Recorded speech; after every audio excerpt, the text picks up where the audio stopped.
Wave sama gars, it's your boy Hush, le cardiologue du game, aka Mr. ECG,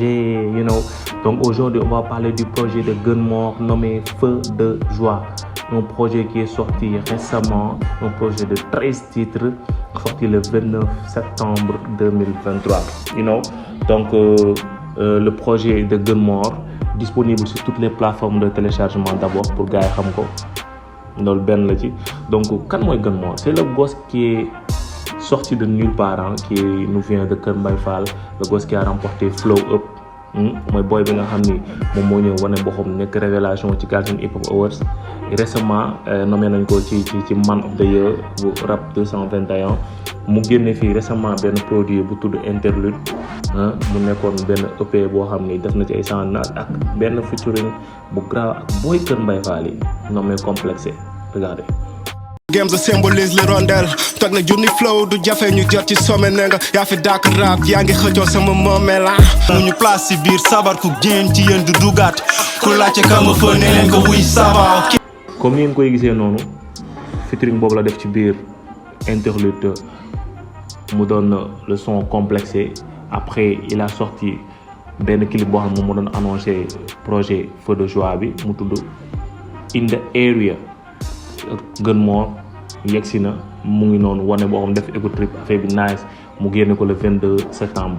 Donc le 29 septembre mu ñëw indi projet un autre projet même pas un mois bi mu génne Interlude mu ñëw indi Feu de Joie. Donc Feu de Joie projet 13 titres la boo xoolee cover mu ngi gis sama ginnaaw nii nii mais cover bi dafay wax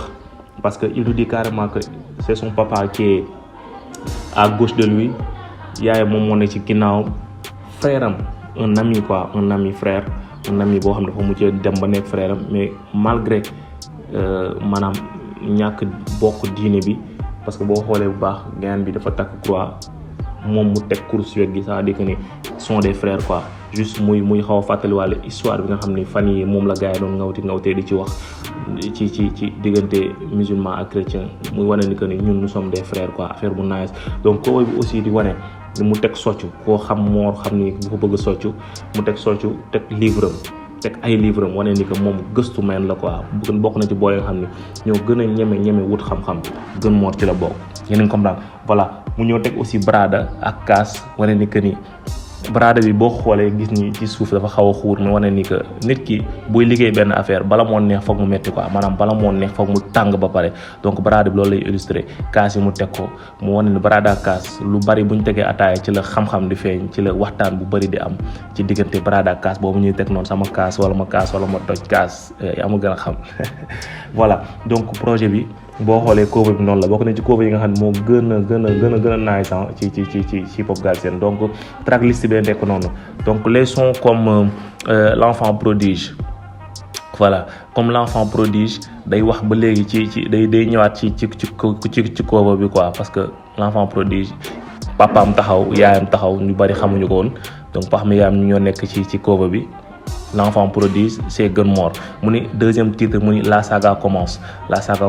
boo dégloo son bu baax a baax musicalité bi daf lay voyage loo ci lu bëri quoi. Mais boo ñëwaatee ci troisième bi mu ni Gunmore ñëw na quoi, maanaam troisième titre bi moom mooy In the Area. Gunmore est là, maanaam da ngay nangu mu def la li mu la bëgg a def wala sinon du baax ci yow quoi, sinon nga dem en fait parce que foofu mi ngi wane ni que ni man je suis là pour rapper quoi. Voilà man rap laay def carrément, musicalement je suis bien,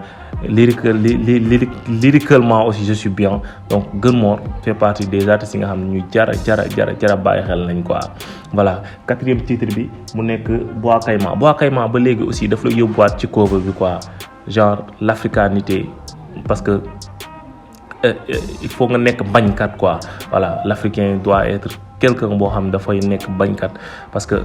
Afrique ñàkkul xam-xam ñàkkul richesse ñàkkul dara mais c'est l'Africain moo desee gëm boppam. Voilà donc mu ñëw aussi ci sixième titre bi muy wax ni que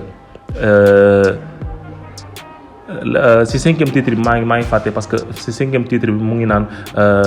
révolution haïtienne bi affaire yooyu noonu quoi, parce que foofu la lay renvoyer ba léegi ci africanité bi quoi. Loolu da koy permettre bu mun a tëb ci sixième titre bi nekk oxygène africaine qui montre que l'Africain doit se réveiller et montrer sa force, maanaam wane boppam xam que ni du yaafus quoi. Donc bu liggéeyee rek mën na am dara. mu ñëwaat encore ci Feu de joie en featuring avec Las Melo. Feu de joie ñu ñëw raconter histoire parce que les gens s'attendaient à ce que Gunmore ñëw rap wane ego trip wane ay phase Las Melo parce que ñoom ñaar ñëpp c'est deux vainqueurs de flow. Las Melo moo ko jël bu yàggul ñoom ñaar ñu bokk Kër Mbaye Fall nekk ay frères affaire bi nice mais ñu ñëw raconter benn histoire bu am solo ci biir donc 8e titre bi mu nekk gën a gën boo ko dégloo ego trip la en fait ego trip parce que boo xoolee de titre bi ci topp gën a gën la te gën a gën boo xoolee da ngay xam que ni booy bi mu ngi ñëw tagg waxam quoi ego trip carrément donc 9e titre mu nekk en featuring avec Purpose coureur de savoir ñoom ñaar aussi nekk ay gars yoo xam ne ay bindkat lañ donc kenn ku ne am xam-xam boo xam ne war na ko mën a indi war na ko mën a partager gars yi donc loolu lañ doon wax ci sound boobu noonu coureur de savoir lu tax nit war a wuti xam-xam ak ñan ñoo war a wuti xam-xam ak xam-xam lan lay jariñ voilà donc 10e titre bi mu nekk l'art et la manière nga xam daf ci nekk en featuring avec YD muy soo amee xam-xam di nga mën a xam li nga bëgg a def en fait parce que boo jógee ci coureur de savoir da lay renvoyer direct ci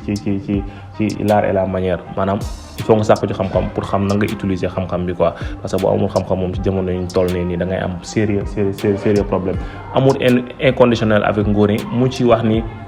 ay parents am ay copains am ay xaritam ñoom ñoo ko yóbbu boobu fi ñu toll nii quoi mu ngi naan man maa yore micro bi di wax mais yéen yi na basse teg chaise yi donc awma seen fay quoi ci sound boobu noonu léegi mu ñëwaat encore ci parce que amul inconditionnel aussi daf lay renvoyer waat ci la familiarité quoi daf lay delluwaat ci xarit yi papa ji ak yaay ji donc dafay delluwaat ba léegi ci cover bi quoi donc 12e titre mu tu me fuis je te suis yow rek laay topp loolu aussi daf lay renvoyer waat ci sound bi nga xam ne moom mooy rebelle du ma bàyyi quoi man yow rek laay topp donc du ma la bàyyi lu mu metti parce que sound amour la mais mi ngi wax ni que lu mu metti yow rek laay topp du ma la bàyyi donc dafa lay renvoyer aussi ci rébellion quoi wane ni que gëm sa bopp donc tout tard day baax mu ñëw ci dernière bi mu ni King donc 13e titre yi moom moo tudd King mu ni li ma bëgg dama koy am donc su ma ko amee kay ça veut dire que di King laa quoi donc loolu mooy suite logique bu projet bi parce que bu jógee ci tu me fuis je te suis donc bu amee li mu bëgg ba pare toppee nit ki ba am li mu bëgg donc moom c'est un roi donc loolu indi titre King bi quoi voilà donc c'est un projet vraiment avec plein de contenu moi je vous conseille d'aller l'écouter quoi parce que mu ngi def ay chiffres ci niveau streaming au niveau d'Audiomack parce que nekkoon na benn moment première tendance quoi donc sama gars yi allez écouter ce projet allez l'acheter c'est un projet vraiment projet cool quoi projet bu pertinent projet boo xam ne je pense que fii ak des années dinañ ko dégluwaat quoi bon man moom je félicite Gunmore je félicite son manager Pape Diallo Kër Mbaye Fall forever yéen a ngi job mu ngi nice donc respect à vous sama gars yi restez scotché yéen ak yéen a ngi ñëw léegi